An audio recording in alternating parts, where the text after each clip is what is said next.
Assalamualaikum warahmatullahi wabarakatuh. Kisah ini terangkat dari salah satu surah yang terdapat dalam Al-Quran, yaitu surah Al-Imran. Kisah keluarga Imran patut dijadikan sebagai pelajaran bagi siapa saja yang membacanya, terlebih lagi umat Islam. Imran sendiri adalah seorang suami mulia yang mendidik istrinya menjadi solehah dan berbakti kepada Allah Subhanahu wa Ta'ala. Bahkan kemuliaannya disejajarkan dengan kemuliaan Nabi Adam alaihissalam, Nabi Nuh alaihissalam, dan Nabi Ibrahim alaihissalam. Sebagaimana firman Allah Subhanahu wa Ta'ala yang artinya, sesungguhnya Allah telah memilih Adam, Nuh, keluarga Ibrahim, dan keluarga Imran melebihi segala umat pada masanya masing-masing. Sebagai satu keturunan, sebagiannya adalah keturunan dari sebagian yang lain. Allah Maha mendengar, Allah Maha mengetahui. Quran Surah Al-Imran ayat 33-34. Dalam beberapa keterangan disebutkan bahwa Imran dan istrinya yang bernama Hannah telah menikah sejak lama, namun belum juga memiliki seorang anak. Ia sangat mendambakan seorang anak, karena menurutnya sebuah rumah tanpa kehadiran tangis dan tawa seorang anak sangatlah sepi. Suatu ketika, ia pernah melihat kasih sayang seekor induk burung kepada anaknya di atas dahan. Melihat hal itu, ia semakin ingin mempunyai anak. Kemudian ia berdoa di dalam hati kepada Allah Subhanahu wa Ta'ala, "Ya Allah, berikanlah aku keturunan sehingga dapat memberikan kasih sayang seperti makhluk-makhlukmu itu." Beberapa bulan setelahnya, Allah Subhanahu wa Ta'ala pun mengabulkan permohonan Hannah dengan menganugerahkan kepadanya sebuah kehamilan. Berkat kehamilannya, Hannah menjadi semakin rajin dalam beribadah kepada Allah Subhanahu wa Ta'ala. Begitu juga dengan Imran selaku suaminya. Bahkan suatu ketika ia bermunajat kepada Allah Subhanahu wa Ta'ala seraya menyatakan rasa syukurnya dengan bernadar, jika anaknya telah lahir, maka kelak ketika dewasa akan diserahkan ke rumah ibadah Baitul Maqdis untuk mengabdi kepada Tuhannya, sebagaimana diabadikan dalam firman-Nya. Ingatlah ketika istri Imran berkata, "Ya Tuhanku, sesungguhnya aku bernazar kepadamu, apa janin yang dalam kandunganku kelak menjadi hamba yang mengabdi kepadamu, maka terimalah nazar itu dariku. Sungguh engkaulah yang maha mendengar, maha mengetahui."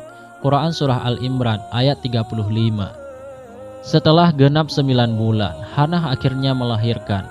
Hal itu membuatnya sangat bersyukur dan bergembira atas anugerah yang diberikannya.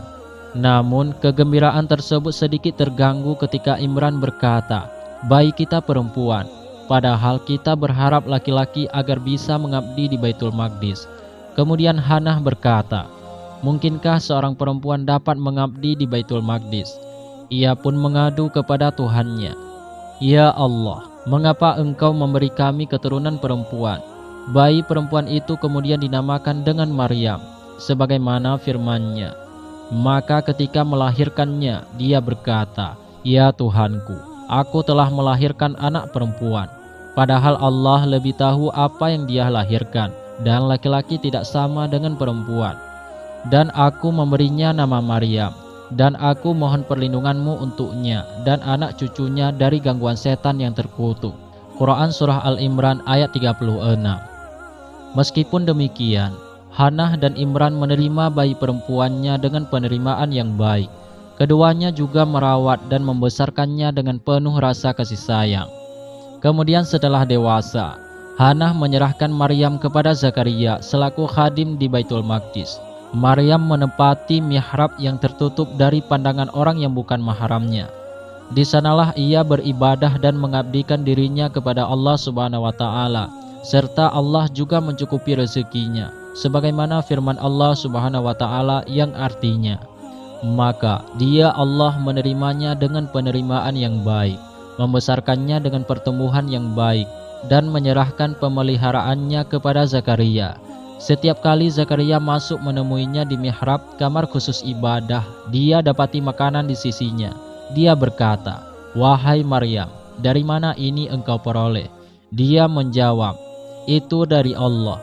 Sesungguhnya Allah memberi rezeki kepada siapa saja yang dikehendakinya tanpa perhitungan.' Quran Surah Al-Imran ayat 37. Maryam adalah seorang perempuan yang sangat terpelihara. Sepanjang waktunya, ia hanya beribadah kepada Allah Subhanahu wa Ta'ala dan tak pernah keluar mihrab. Tidak heran jika ia termasuk perempuan termulia pada zamannya, sebagaimana firman Allah Subhanahu wa Ta'ala yang artinya, "Dan ingatlah ketika para malaikat berkata, 'Wahai Maryam, sesungguhnya Allah telah memilihmu, menyucikanmu, dan melebihkanmu di atas segala perempuan di seluruh alam pada masa itu.'" Quran Surah Al-Imran ayat 42. Selain itu, berkat tingkat kesalehan yang dimilikinya, Allah Subhanahu wa Ta'ala kemudian mempersiapkan Maryam agar kelak menjadi ibu dari seorang nabi bernama Isa alaihissalam, sebagaimana firman Allah Subhanahu wa Ta'ala yang artinya, "Ingatlah ketika para malaikat berkata, 'Wahai Maryam, sesungguhnya Allah menyampaikan kabar gembira kepadamu tentang sebuah kalimat firman darinya, yaitu seorang putra, namanya Al-Masih Isa putra Maryam, seorang terkemuka di dunia dan di akhirat, dan termasuk orang-orang yang didekatkan kepada Allah.'" Quran Surah Al-Imran ayat 45. Pada akhirnya, segala kehebatan dan kemuliaan yang dimiliki oleh Maryam tidak terlepas dari keikhlasan dan ketulusan doa seorang ibunya bernama Hana.